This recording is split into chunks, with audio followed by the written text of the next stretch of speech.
what if the secret to your greatest success wasn't actually about working harder? What if it was about thinking smarter? Right. Like, what if real freedom, real transformation starts inside, in your mind? Exactly. Welcome, everyone, to the Deep Dive. Our mission, as always, is simple. Take the sources, find those key nuggets of knowledge, and help you get informed fast. And today we're diving into something fascinating. Napoleon Hill's ideas, specifically around mastering the mind. Yeah, Hill studied, what, hundreds of top achievers? Mm-hmm. And he found this common thread. They didn't just work hard, they owned their minds. They weren't letting fear or doubt call the shots. Mm-hmm. And mastering the mind for Hill wasn't just, positive thinking fluff. It was systematic. A way to harness your thoughts, your imagination, even your subconscious to get what you want. Like a playbook. Exactly. A playbook used by people like Henry Ford, Thomas Edison, real titans. So today we want to show you how to apply these ideas. Turn theory into action. Okay, let's dig in. That first big idea from Hill. Mm-hmm. That's almost a warning, isn't it? It really is. He basically said, control your thoughts, or something, or someone else will. And that hits home, right? Yeah. How often do we get stuck replaying doubts or excuses, regrets, Yeah. just on a loop? Oh, constantly. And we think we're thinking, but so much of it is just reactive. It's not intentional. Yeah, just knee-jerk reactions in our heads. And that loop, that uncontrolled mental chatter, it's not just noise. Hill believed it actually shapes your reality. It's like your mind's operating system running on, buggy software. So how do you even start to take back the reins? Got an example of someone who really nailed this. Maybe someone Hill knew. Oh, definitely. Henry Ford is a classic Hill example. Remember the V8 engine story? Vaguely. His engineer said it was impossible. Totally impossible. They basically laughed at him. But Ford, he just said, produce it anyway, don't come back till it's done. He didn't buy into their negativity. Wow. He trained his mind to hold that vision, to command it, until reality bent to fit. He directed his mind, not the other way around. That's real mental discipline. So for someone listening right now, what's a first step, a practical step? It starts with awareness. So tonight, maybe just for 5 minutes, try writing down one thought that keeps tripping you up. The I'm not good enough or it's too late kind of thing. Okay, identify the thought. Identify it, then consciously replace it. Say it out loud if you can. I am in charge here. My mind works for me. Just push back against that old thought. It's step one in taking back control. Okay, I like that. And building on that, giving your mind direction. This next part is really interesting too. Hill said you need a clear mission for your mind. A mind with no aim is a wasted instrument. That's the quote, right? That's the one. And think how scattered most people are. One day it's fitness, next it's a business idea, then, oops, Netflix for 4 hours. Right. It's wasted energy. It raises that key question. What is your mind really focused on day in, day out? A clear purpose is the blueprint. Without it, your mind's just idling. Or worse, driving in circles. Like having a supercomputer with no software running. And you see this today too, right? Like Elon Musk. Everything he does, Tesla, SpaceX, Neuralink, it all seems to track back to this one big vision, advance humanity. That's a perfect modern example. It's not luck.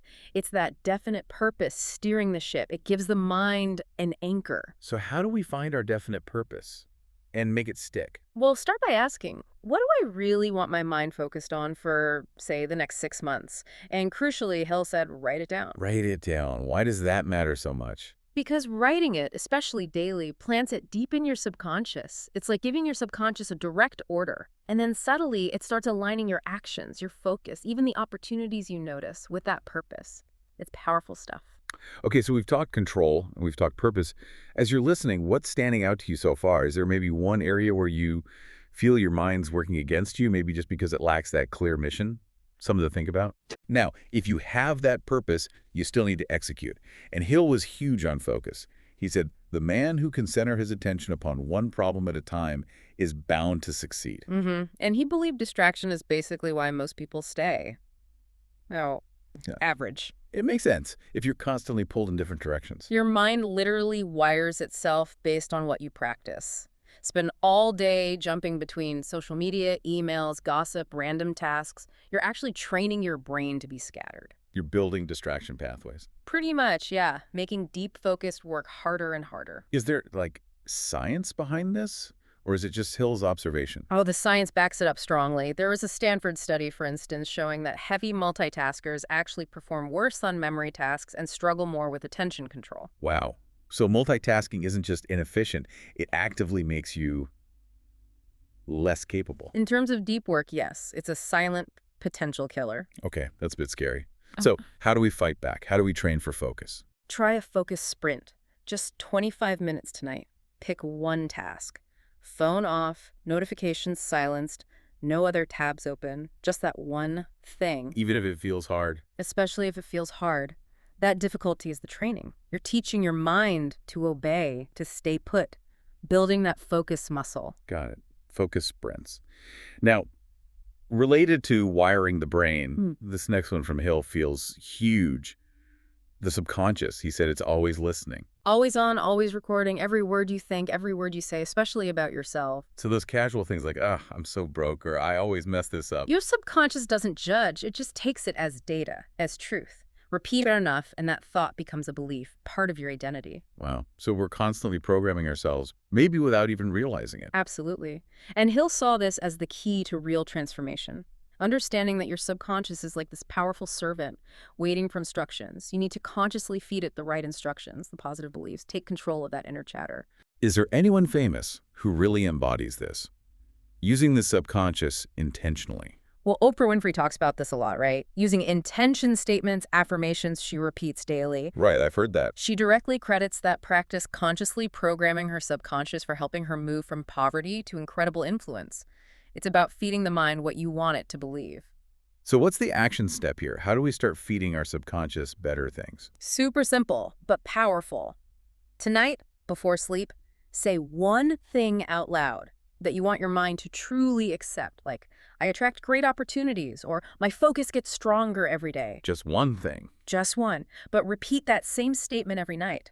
Hill suggested 30 days. It sounds basic, but that consistency is how you start shifting deep-seated beliefs and, ultimately, your identity. Okay, that makes sense. Consistency is key. Finally, Hill talked about something that feels more critical today than ever, protecting your mental environment. Yes, the mind garden analogy. Yeah. Your mind is a garden. Everything you let in books, news, conversations is either a seed or a weed. I love that. It's potent. And his advice, guard your mind like a fortress. You are not obligated to entertain every thought that knocks. Which is hard, especially now. Think about our phones. Oh, absolutely. The average person, 4, 5, 6 hours a day scrolling? Soaking up outrage, negativity, gossip, fear. It's like consciously deciding to dump trash into a Lamborghini engine. That's a vivid image. I know I struggle with that endless scroll sometimes. We all do. It's designed to be addictive. So what's a practical way to upgrade our mental fuel? Try the 10-minute mental nutrition rule. Every morning before the chaos hits, deliberately feed your mind something good. Like what? Read a page from a great book, watch an inspiring talk, listen to a deep dive like this one. Just 10 minutes of purposeful, positive input. Build that habit. Build that habit. Over time, it makes a massive difference. Your mind starts working with you, not against you. It's fundamental for any kind of lasting success or inner peace. Okay, so let's pull this all together. What does Napoleon Hill's blueprint for owning your mind really mean for you listening right now? Well, first, it's about controlling your thoughts. Don't just react, command. Second, define your purpose. Give that powerful mind of yours a clear mission. Third, master focus. Remember, multitasking is really just dividing your power. It's a killer for potential. Fourth, actively reprogram your subconscious. It believes what you tell it repeatedly, so tell it good things. And fifth, guard your inputs. Your mental diet shapes your destiny. Choose wisely what you consume. Right, so here's a little challenge straight from the source material. Just for the next 3 days, try these 3 things. 1. No negative self-talk. None. Catch it, stop it, reframe it. 2. 10 minutes of focused, uplifting reading each morning. Feed your mind first. And 3. Have one clear, written purpose that you repeat to yourself each day. Just 3 days. Seriously, try it. We think you'll actually feel a difference, a shift. Absolutely. And maybe as we wrap up, here's a final question for you to reflect on. Thinking about all this, what's maybe one specific thought you feel ready to replace? Or one new habit you're inspired to start building in your own mental garden?